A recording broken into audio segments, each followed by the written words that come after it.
Bom, o Instituto Métodos aponta que o governador José Ivo Sartori está na liderança das pesquisas de intenção de voto na eleição deste ano. Atrás dele está Jairo Jorge, do PDT, Miguel Rosseto, do PT, em empate técnico com Eduardo Leite, do PSDB. Eles ambos ocupam a terceira posição. Brancos e nulos somam 22% e outros 21% dos eleitores ainda não sabem quem vão votar aqui para a eleição no nosso estado. Entretanto, Sartori é o nome mais rejeitado, com quase 50%. No cenário para um possível segundo turno, Sartori não venceria Jairo Jorge, Miguel Rosseto, nem Eduardo Leite. Para analisar estes números, nós vamos conversar com os cientistas políticos Marcos Rocha e Fábio Osterman. Sejam bem-vindos. Bom, vamos lá, gente. Vamos entender esses números aí. Primeiro, a pesquisa realizada pelo Instituto Métodos foi divulgada na quinta-feira passada, com o governador José Ivo Sartori, com 17% das intenções de voto. Esse índice surpreende ou está dentro do normal esperado para esse período? Vide que ainda tem muita gente decidindo o seu voto. Começo com o Marcos, depois o Fábio. Bom, boa noite, Gustavo. Boa noite, Fábio e telespectadores do Conexão RS. Eu acho que o número de indecisos nas eleições do Rio Grande do Sul é um pouco alto demais, né? Se a gente compara a mesma pesquisa, ela faz perguntas sobre as eleições presidenciais, a gente tem na pesquisa espontânea 75% de pessoas não sabem o que dizer, tá? E mais uns 15% que vão votar branco. Ou seja, 90% das pessoas que foram entrevistadas na hora de perguntar em quem tu votaria, sem mostrar uma lista de candidatos, não disse nome nenhum. Né? Então isso é muito alto, isso é mais alto do que os dados que essa pesquisa mostra para o presidente, por exemplo, que chega a 70%, né, todo esse total. Eu acho que isso é mais alto do que seria esperado e é mais alto do que a gente vê em outros estados. Tu atribui isso, por exemplo, a um ano difícil, com muitas coisas acontecendo, vide a paralisação dos caminhoneiros, entre outras. Um ano em que, por exemplo, Sartori não foi enfático, dizendo que é candidato, está no pleito para a reeleição. O ano de Copa do Mundo, né, de campeonato mundial, enfim. Eu acho que o principal é o perfil do governador, que foi eleito com um discurso que não queria escolher meio que um lado, né? Na primeira eleição dele foi uma coisa um pouco sem entrar em grandes polêmicas, sem assumir posições muito fortes. E ele tentou chegar a isso e ele demorou muito para dizer, inclusive para os seus aliados, ou possíveis aliados que ele ia concorrer. Né? E com isso, por exemplo, mesmo um partido que não chegou a ser da base, mas ficava por ali como o PTB, se aproximou, por exemplo, do Eduardo Leite. Sim. Então, muitos dos seus potenciais aliados esperaram e não tiveram uma resposta a tempo. A campanha começa depois do torneio, dá para a gente imaginar, esses números do Sartori são esperados, Fábio? Uma pesquisa realizada com pouco menos, aliás, de 4 meses faltando para a eleição, ela aponta muito mais tendências do que certezas, obviamente, né? Eu acho que o que é interessante, é o que o Marcos chamou a atenção, é o fato de que 3/4 do eleitorado ainda não sabem. Eu acho que com esse nível de antecipação, o que é realmente relevante para nós é a pesquisa espontânea, ou seja, os nomes que estão na ponta da língua do eleitorado. E nesse sentido, eu acho que é natural, até certo ponto, que o governador Sartori esteja na frente, dado o nível geral de desinteresse do eleitor, mas o fato de que, mal ou bem, é um nome que as pessoas ainda conectam, né, quando pensam com a ideia de governador, e acho que em boa parte mal, dado o seu nível de rejeição.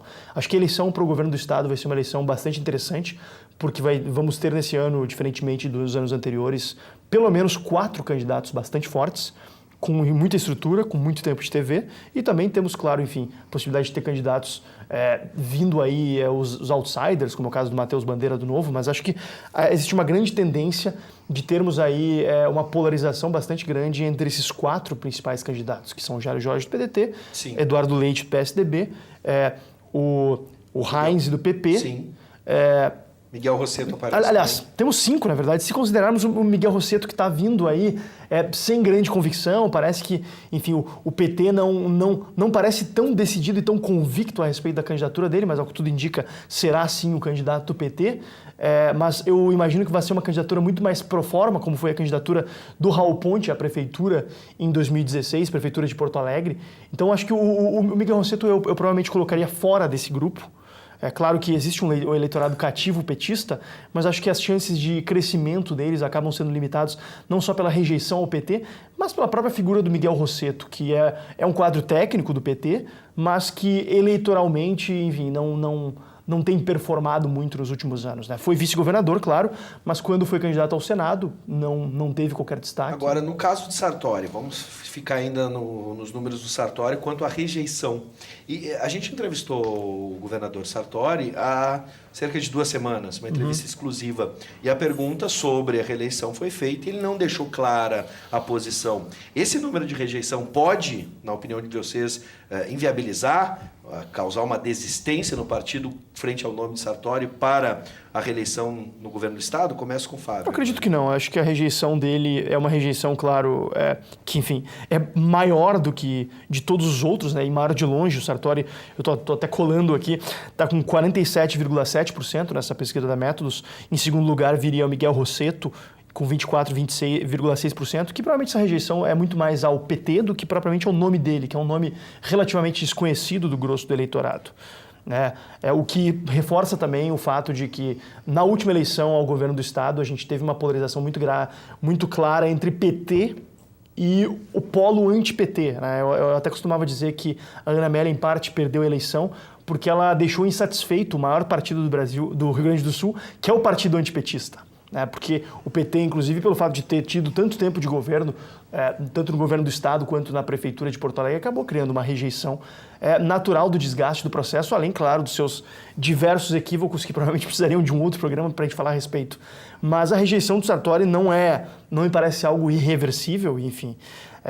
É um cenário, claro, desfavorável, mas o fato de ele estar à frente das pesquisas provavelmente é um incentivo para o PMDB seguir investindo na pesquisa, na campanha dele, visando, claro, provavelmente vai haver um fluxo de voto útil no candidato da esquerda, que eu imagino que acabe sendo o Jairo Jorge, que deva subir, e no polo da centro-direita, digamos assim, vai ter uma pulverização maior, que por fim vai acabar favorecendo alguém que possivelmente esteja mais à frente nesse processo, que é possível que esse ano, portanto, a gente veja um cenário diferente dos outros em que um governador tenha chances reais de se reeleger. Né? A gente até brinca que a Constituição do Rio Grande do Sul tem uma cláusula escondida que proíbe a reeleição, porque já hoje somos o único estado da federação que nunca reelegeu um governador. Mas agora, esses primeiros números não dão essa perspectiva, pelo menos agora.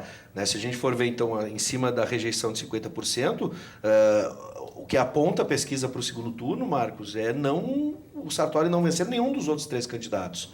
Essa é a tendência, na tua opinião? Eu diria que até 50% não chega a ser muito preocupante. Tá? A rejeição vai começar a ser mais preocupante quando passar muito dos 50% e aí inviabiliza que o candidato no eventual segundo turno possa realmente ter uma maioria. Né? Até porque cria um teto muito baixo. Cria um teto muito baixo. O governador, eu acho que ele é um dos top candidatos mesmo, ele deve estar no segundo turno, é um candidato viável, né? Agora, a capacidade dele, no centro e centro-direita, muito a capacidade de envolver e construir alianças, né? Construir alianças com o PTB, com os partidos que eventualmente ficarem de fora do segundo turno. Agora, eu concordo com a coisa do antipetismo, né? É quase um fator estruturante já há 25 anos na política rio-grandense. Isso é importante falar, a gente está falando de Rio Grande do Sul. Do Rio Grande do Sul, sim. Então essa coisa do antipetismo, desde a primeira eleição do Olívio Dutra, no qual o Rosseto era vice, é uma coisa que se coloca, né? Então, acho que a tendência é, de alguma forma, tu ter um outro candidato, talvez o Jairo Jorge, atraindo um pouco os votos desses candidatos, até porque o Miguel Rosseto tem um quadro técnico mais razoavelmente desconhecido, porque está bastante tempo longe dos holofotes, foi ministro, né, mas não...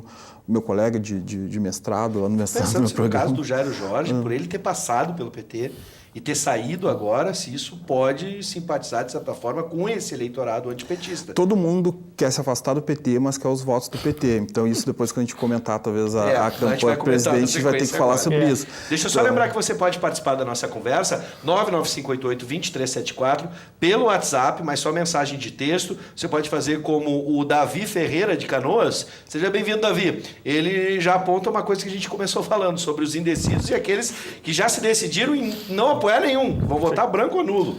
Boa noite a todos. Não gosto de nenhum candidato, não tenho nenhum partido, porque sou obrigado a votar. Bom, há uma legislação que obriga Eu aqui no Brasil. Eu concordo com o pleito do Davi, acho que o voto deveria ser mais um direito do que uma obrigação. Mas, infelizmente, se a gente não votar, a nossa omissão vai nos custar caro, né? A gente vai acabar aumentando o peso daqueles que têm interesse demais em votar. É que daí a gente está apelando para aquela coisa do facultativo, contribua com o país. Mas no caso do Brasil é lei. As pessoas vão ser, de alguma forma, vão ser prejudicadas se não votarem, se não forem para a votação. O Fernando de Gravataí, seja bem-vindo, Fernando. O Brasil tem que limpar todos esses políticos, nada presta, são todos corruptos, e botar políticas novas, né? Políticos novos. Bom, a gente está vendo na nossa amostragem aqui, no 995882374, brancos e nulos estão disparando, pelo menos na nossa pesquisa aqui. Acho que existe uma tendência a, por exemplo, a gente ter uma diminuição nos coeficientes eleitorais, tanto para deputado federal quanto para deputado estadual.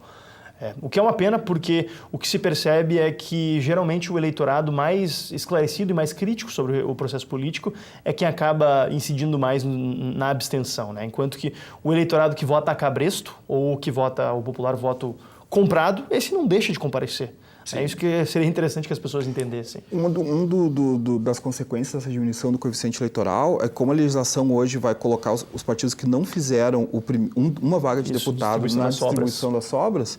Vai ficar muito mais fácil de partidos muito pequenos fazerem a primeira vaga. Né? Vai precisar de menos votos do que nas eleições passadas. Então, para quem anda criticando o número de partidos como um fator prejudicial do sistema partidário, a gente vai ver uma fragmentação ainda maior.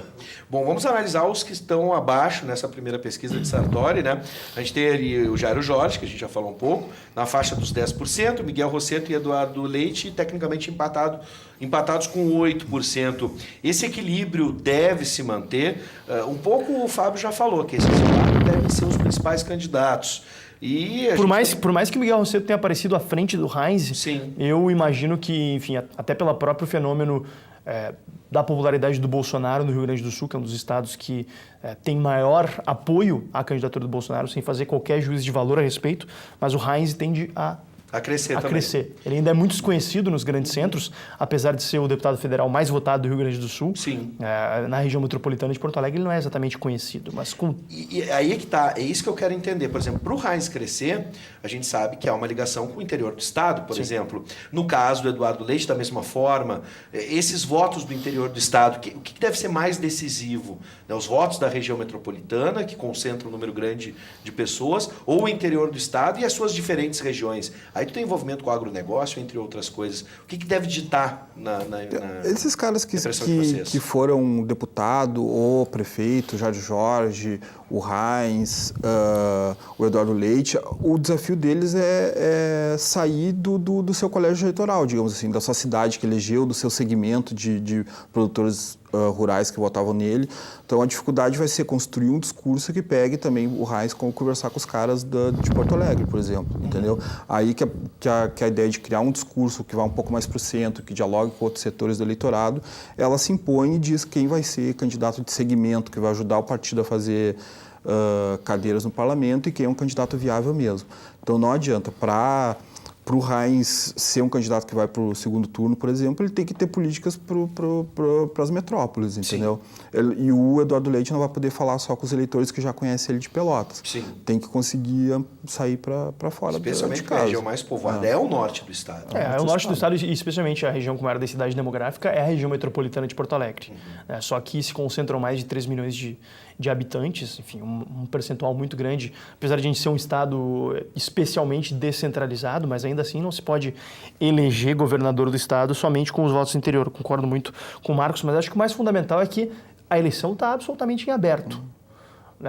A rejeição do Sartori é alta, mas não é significativa a ponto de descartar ele. Eu sou bem longe de ser partidário do Sartori. Ao longo desses 4 anos fui muito crítico às políticas implementadas por ele, especialmente o que ele não fez ou deixou para fazer no último ano, com um viés claramente eleitoreiro, que eu acho que é um equívoco grave, né? Que a gente acaba repetindo esses ciclos de manter uma visão de curto prazo na condução das políticas públicas do nosso Estado, mas eu acho que o fato de ele ter a seu serviço uma máquina, o fato de ele estar à frente das pesquisas, de ele ter um grupo de partidos que não querem sair da base, pode indicar um caminho rumo ao segundo turno para ele. Quero E se ele for ao segundo que- turno sim. contra, apesar de mostrar ali que ele perde para o Jair Jorge hoje, eu acho que o Sartori leva no segundo turno, porque ele teria a adesão clara do partido antipetista. Acho que Quero o falar Jair Jorge sobre- não teria condições de captar o Eu voto quero falar antipetista. sobre o antipetismo agora, só quero lembrar que a gente está com recorde de visualizações na nossa live. Opa. Um abraço para todo mundo que está assistindo na nossa live Um no abraço aí, Facebook. pessoal. facebook.com/Ubra TV para você assistir também em qualquer canto do mundo. Bom, agora falando sobre a rejeição, ó, eu só quero mais um voto na nossa pesquisa. Claro, não é uma pesquisa, a gente está brincando aqui. Mais uma manifestação, Mas né? mais uma manifestação dizendo: vou anular meu voto, pois não vou trocar as moscas, mas a Caca é a mesma, é a Carmen de Canoas, né? Mas ela está descrente com a política. Até agora só pessoas descrentes com a política participaram. Sobre a rejeição, né, essa rejeição ao PT, o Miguel Rosseto, como candidato, apresenta também uma rejeição forte nessa pesquisa. E aí vamos fazer o caminho inverso agora. O PT sempre dialogou muito bem com a região metropolitana. Como é que ele vai dialogar agora com o interior do estado, onde parece que a rejeição se concentra? Não, o Miguel Rosseto tem condições de construir esse diálogo, né? Ele foi ministro do Desenvolvimento Agrário, ele conhece bem, foi vice-governador, então é um cara que tem trânsito. A dificuldade hoje com o grau de acirramento do discurso político, do crescimento dos candidatos de extrema-direita no campo, vai ser, dizer que ele é confiável para essas pessoas, entendeu? O que eu acho um pouco mais difícil. Eu acho que realmente o Rosseto é um candidato que vai ter que sempre foi associado com a esquerda do PT, por exemplo, que vai ter muita dificuldade de sair um pouco da classe média porto-alegrense e dos grandes centros do Rio Grande do Sul. O Fábio já falou um pouco a respeito. Eu concordo absolutamente. Acho que o PT, de certa maneira, acabou sendo varrido de boa parte das cidades que governava na eleição de 2016, com algumas poucas eleições que se concentram justamente na região metropolitana, né? Como o caso de Sapucaia, o caso de São Leopoldo, enfim, mas em sua maioria vai ter grandes dificuldades para avançar no interior, não só devido ao fenômeno do crescimento, que vai acontecer o crescimento da candidatura do Heinz, mas também da existência de outros candidatos bastante fortes. O Jair Jorge tem percorrido o Estado há um ano. Sim. Tem organizado o PDT Estado afora, tem tentado aglutinar outros partidos de esquerda à sua candidatura. O PSDB está bastante forte nas principais cidades do Estado, apesar do péssimo desempenho do Marquesan aqui em Porto Alegre. O PSDB ainda tem a administração de Santa Maria, de Pelotas, tem bastante força em Caxias também, enfim, tem crescido em várias outras cidades a partir de 2016. Então, vai ser uma eleição bastante interessante, é isso que eu acho. Bom, vamos sair do estado agora e vamos para o Brasil. Na semana passada, o Ibope divulgou uma pesquisa com índices de intenção de voto para o primeiro turno da eleição presidencial de 2018. O que mais chamou a atenção de vocês nesse levantamento, Ibope? Primeiro, ainda a sombra do presidente Lula, né? Não tão sombra, assim, acho que é algo bem palpável, né? A presença dele na campanha. E o fato de que quando tu tem um cenário com ele disputando, tu tem ali, juntando brancos, nulos e pessoas que não declaram voto, 20 e poucos % de pessoas não declaram o voto. E quando tu tira o nome dele, isso passa para 40 e poucos % de pessoas que não se identificam nem com a Marina, que foi ex-ministra, nem com o Henrique Meirelles, que foi ex-ministro, nem com candidatos do PSOL ou do PCdoB, que aparecem toda hora com o Lula. Ou seja, tu tem aí 13% do eleitorado que, por enquanto, fica órfão, né? Quando um candidato que hoje está preso e a princípio nem poderia concorrer é retirado da urna de votação. Isso coloca um desafio para os outros candidatos, né? Como dialogar com esses caras, né? Então, assim, se por um lado todo mundo quer pegar um pouco, o Alckmin faz, por exemplo, movimentos para tentar pegar o eleitor do Bolsonaro, para falar de segurança, ele é um cara que pode falar de segurança como linha dura, sendo a principal solução a linha dura e policiamento, também tem que começar a conversar com esse pessoal que está visivelmente órfão das atuais candidaturas, né? Sim. Isso me chama muita atenção, as pessoas que não se identificam com ninguém mais além da figura do ex-presidente Lula. O que me chama a atenção especialmente é o fato de institutos de pesquisa ainda incluírem o nome do ex-presidente Lula, atualmente encarcerado na Superintendência da Polícia Federal de Curitiba, em pesquisas de opinião, sabendo-se que ele é inelegível.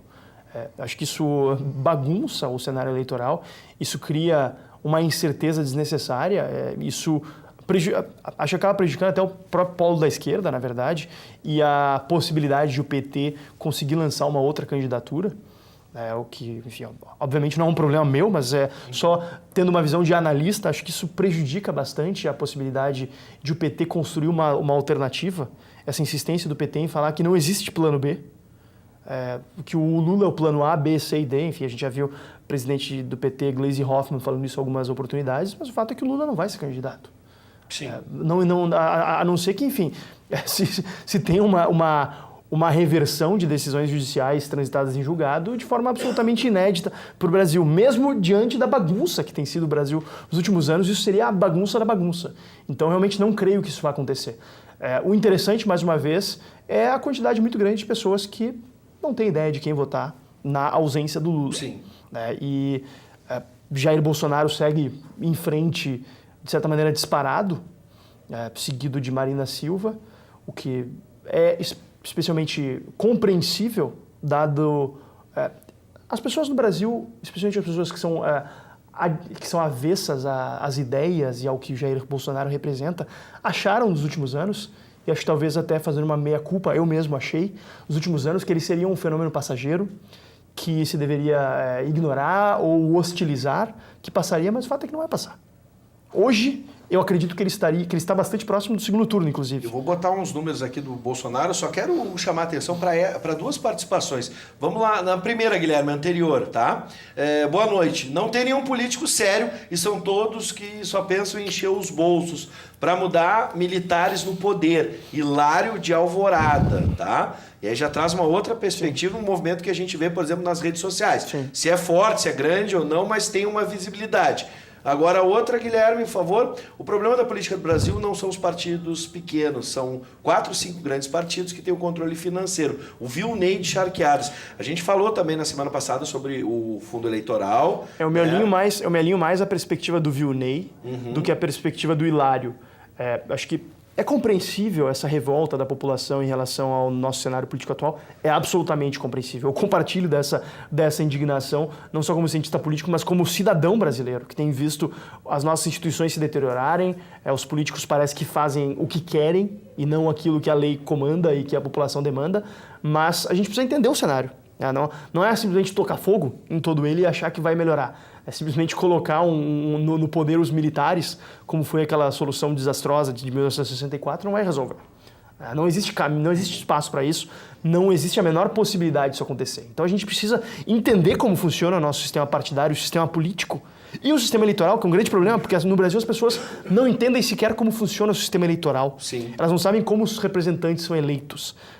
Então acho que a gente precisa fazer um esforço. O fundo partidário e o fundo eleitoral, tu acha justo? A existência dessas excrescências, na minha opinião, que são o fundo partidário que já existia há anos e o fundão eleitoral que foi criado no passado, que vão distribuir esse ano cerca de 2,5 bilhões de recursos do Tesouro, que poderiam estar indo para a saúde, para a educação, para a segurança, e vão ser distribuídos para políticos fazerem campanhas. Isso é um absurdo.